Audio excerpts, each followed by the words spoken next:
Right then, Crystal Palace 0-0 Manchester United. These are the player ratings. A really frustrating result for Manchester United. I think the performance was brilliant from the team. They showed a lot of fight, character, determination, but we just couldn't really get that goal over the line. And that's ultimately the only thing that was missing from this performance. I think Palace had limited chances, where United had quite a few. We had shots on target. We were good from set pieces. We sounded out Palace really well. And if you compare it to our game last season, we showed a lot of development. And it was a really good pattern to play. Nice 1-2s, getting linking up Zirkzee, who for me was probably Manchester United's man of the match. Yeah, we'll talk about that. Let's get straight into it. So starting off in goal, Andre Onana. For me, he had nothing to do for the first 70 minutes, and then when Palace got into the game, he had to make a few good saves. I mean, that double save was absolutely world class. So just for that, I would give him a 7 out of 10. His distribution was really good. I think sometimes he does take a bit too long on the ball, but I think his distribution was good today. Made some very good saves, claiming crosses.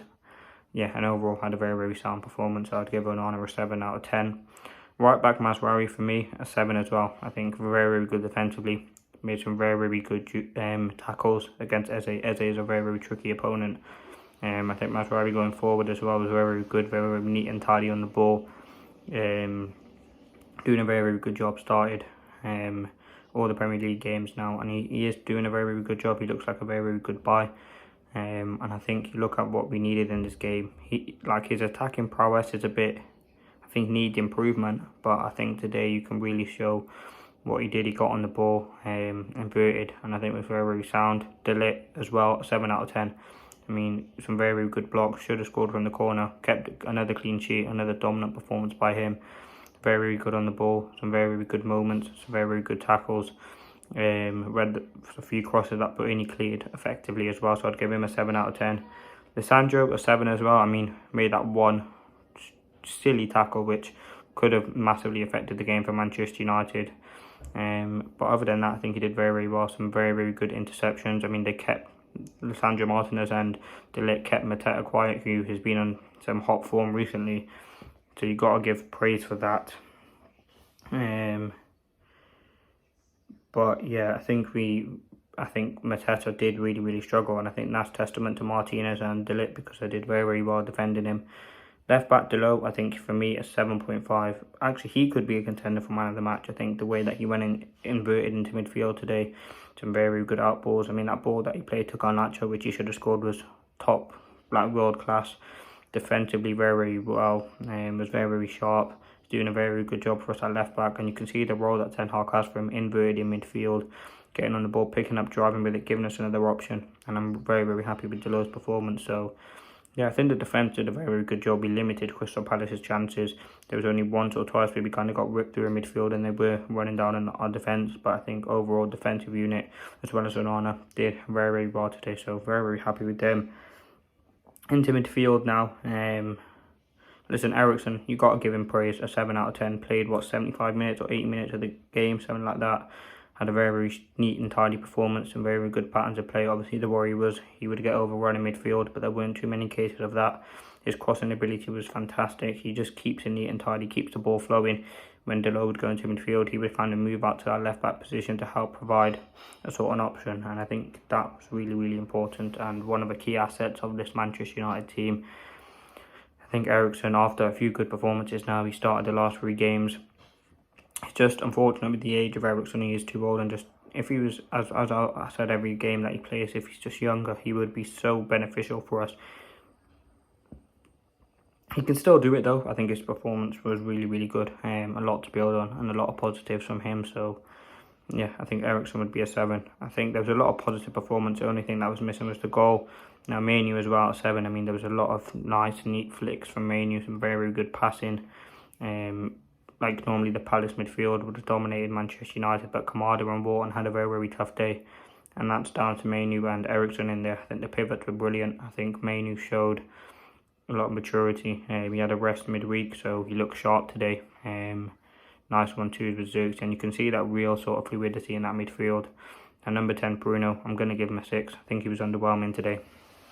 I think the performance that he put in was below Bruno standards. Listen, he didn't have a bad game, but some of the decision making, some of the just quick first time passing has to be better for a top Premier League side, and that's what the aim is. And Bruno couldn't really help us do that. So I think Bruno, very, very disappointed by him. I think Bruno was probably Manchester United's worst player today, and that's something that we never usually say. But yeah, I think Bruno performance is underwhelming, and I can understand why he's getting a lot of criticism. I think for Bruno, you just got to be doing the basics right, keeping it simple. You've got the players like Mainu, Eriksen, Zirkzee playing the neat 1-2s, Garnacho's and Ahmad's playing the nice intricate passes, whereas Bruno just likes to hoof it long sometimes. Bruno should have scored 2 goals. I mean, that volley that came off the bar and that Trivela read where Zirkzee laid him off, he should have had goals, and ultimately that would have won us the game. And you're there saying Bruno gets a 6-7 if he scores, so it's those little fine margins that do effectively cost the game, and Bruno is one of them today. Now on the right hand side, Amad Diallo for me, 6.5. I think Amad, it was a shock when Rashford didn't play, to be honest with you. And Amad, yes, he deserved to start, but it wasn't the best performance from him. If we've got to be honest, you've got to look at his game. There's limited chances. I think Tyreek Mitchell absolutely did a very, very good job with him and defended him really, really well. I think you look at Amad, he's a player who has a unique ability, but he did find it difficult today. But I think Ahmad's quality will shine throughout the season, and it's another game for him where there's a lot of learning curves, and I think he will have a big impact for us going forward. So no worries on him there. Just 6.5, underwhelming today. Up front, Zirkzee for me, 7.5. I'll even push to an 8. I mean, his hold-up play is fantastic, and his last 3 games that he's played, particularly Southampton and today, Crystal Palace, were absolutely fantastic. His hold-up play is something really, really special, and he just keeps the game flowing. You can see when we take off Zirkzee and bring on Højlund, the game massively changes. And I'm hoping Zirkzee could play games in maybe Bruno Fernandes' position where Bruno's not doing so well in the game. I think he'll have a very good partnership with Højlund, and you can really see what he offers. He keeps it very, very tidy. 6'3" build. Should have scored a goal with that header, but I think he did very, very well. So yeah, Zirkzee, fantastic. As I said, he would be my contender for man of the match. But yeah, I think Zirkzee was fantastic. Garnacho, probably a 6.5. I mean, should have scored maybe 1 or 2 goals, the one that hit the bar. Listen, we know, I think Garnacho is probably better off the bench, but he deserved the start. And we have to back the manager's decision there. But listen, for me, it's an average 6.5 for getting maybe Garnacho. Now, Ten Hag, for me, I've got to give him a 7.5. I think the way he set up this United team was fantastic, in the right mindset. We should have won the game 3-4-0, in my opinion. Crystal Palace offered very, very limited chances. United were dominant, had loads of chances to score, and we just weren't clinical with them. So, yeah, so disappointing. And I think Erik Ten Hag, well, he could be a very, very costly 3 points for us. Now the subs, I think the subs massively affected the game in a bad way.